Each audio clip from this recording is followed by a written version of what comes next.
Price lord. ಕರ್ತನ ನಾಮಕ್ಕೆ ಸ್ತೋತ್ರ ಉಂಟಾಗಲ್ಪಡಲಿ. ಪ್ರೀತಿಯುಳ್ಳ ದೇವ ಜನರೇ, ಯೇಸು ಕ್ರಿಸ್ತನ ಹೆಸರಿನಲ್ಲಿ ನಾನು ನಿಮ್ಮನ್ನು ವಂದಿಸುತ್ತೇನೆ.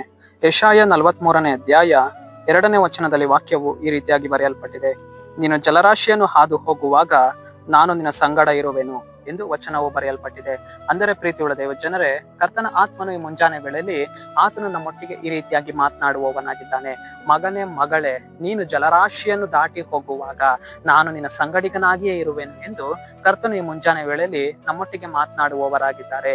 ಈ 2026ನೇ ವರ್ಷದಲ್ಲಿ ನಾವು ಅನೇಕ ಪರಿಸ್ಥಿತಿಗಳನ್ನ ಇವತ್ತು ಏನ್ ಮಾಡುವಂತದ್ದಾಗಿದೆ, ಹಾದು ಹೋಗ್ಬೇಕಾಗಿದೆ. ಅನೇಕ ಜಲರಾಶಿಗಳನ್ನ ನಾವೇನ್ ಮಾಡ್ಬೇಕಾಗಿದೆ, ದಾಟಿ ಹೋಗ್ಬೇಕಾಗಿದೆ. ಪ್ರೀತಿಯುಳ್ಳ ದೇವ ಜನರೇ, ನಾವು ಎಂತಹ ಒಂದು ಪರಿಸ್ಥಿತಿಗಳನ್ನ ದಾಟಿ ಹೋಗುವಾಗಲೂ ಈ 2026ನೇ ವರ್ಷದಲ್ಲಿ ದೇವರು ನಮ್ಮ ಜೊತೆಗಾರನಾಗಿ ಆತನೇನ್ ಮಾಡುವವನಾಗಿದ್ದಾನೆ, ಇರುವವನಾಗಿದ್ದಾನೆ. ಮಗನೇ, ಮಗಳೇ, ಈ 2026ನೇ ವರ್ಷದಲ್ಲಿ ನಿನ್ ನದಿಗಳನ್ನ ದಾಟ್ತಾ ಇದ್ಯಾ, ಜಲರಾಶಿಗಳನ್ನ ಹಾದು ಹೋಗ್ತಾ ಇದ್ಯಾ, ಉರಿಗಳನ್ನ ದಾಟ್ತಾ ಇದ್ಯಾ, ಜ್ವಾಲೆಯನ್ನ ಹಾದು ಹೋಗ್ತಾ ಇದ್ಯಾ, ನಾನ್ ನಿನ್ನ ಸಂಗಡಿಗನಾಗಿ ಇರ್ತೇನೆ ಎಂದು ದೇವರು ನಮ್ಮನ್ನ ಈ ವರ್ಷದಲ್ಲಿ ಬಲಪಡಿಸುವವರಾಗಿದ್ದಾರೆ. ಈ 2026ನೇ ವರ್ಷದಲ್ಲಿ ಕರ್ತನ ನಮ್ಮ ಬಲಗಡೆಯಲ್ಲಿಯೇ ನಿಂತು ನಮ್ಮ ಜೊತೆಗಾರನಾಗಿಯೇ ನಿಂತು ಆತನ ನಮ್ಮನ್ನು ನಡೆಸಿಕೊಂಡು ಹೋಗುವವನು ಆತನಾಗಿದ್ದಾನೆ. ಪ್ರೀತಿಯುಳ್ಳ ದೇವ ಜನರೇ, ರೋಗ ಅನ್ನುವಂತಹ ಒಂದು ಜಲರಾಶಿ, ಸಾಲ ಅನ್ನುವಂತಹ ಒಂದು ಜಲರಾಶಿ, ಅದನ್ನ ನಾವು ದಾಟುವಾಗಲೂ ಕೂಡ ಈ 2026ನೇ ವರ್ಷದಲ್ಲಿ ಕರ್ತನು ನಮ್ಮ ಸಂಗಡಿಗನಾಗಿ ನಿಂತು ಅನುದಿನವೂ ನಮ್ಮನ್ನ ಬಲಪಡಿಸುವವರಾಗಿದ್ದಾರೆ.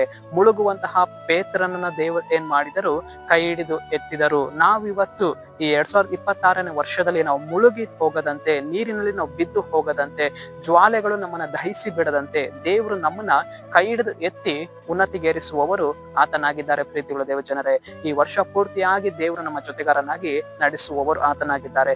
ಸರಿ, ನಾವು ಪ್ರಾರ್ಥಿಸಿಕೊಳ್ಳೋಣ.